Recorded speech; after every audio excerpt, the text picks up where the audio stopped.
How to fix Bluetooth could not connect error on Android. Hello everyone, welcome to this channel. I'm Emily and I'm here to help you out today. So without any delay, let's get started. So first of all, what you simply need to do is you have to just scroll down the status bar and then toggle off the Bluetooth, or just make a long press on Bluetooth and then tap on the Bluetooth connection. If that does not fix the issue, you can just toggle off this Bluetooth option and then toggle it back again and see if your Bluetooth could not connect option or error has been solved.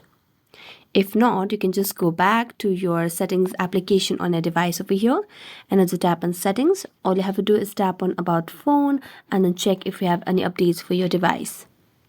So just wait while it gets checked. So after a few seconds it will give you options. So here it says no updates available. So we're going to go back, and if this does not solve the issue yet again, you can just make a long press on power button and then tap on reboot and restart the device. So that's it. Thank you so much for watching this video. See you next time.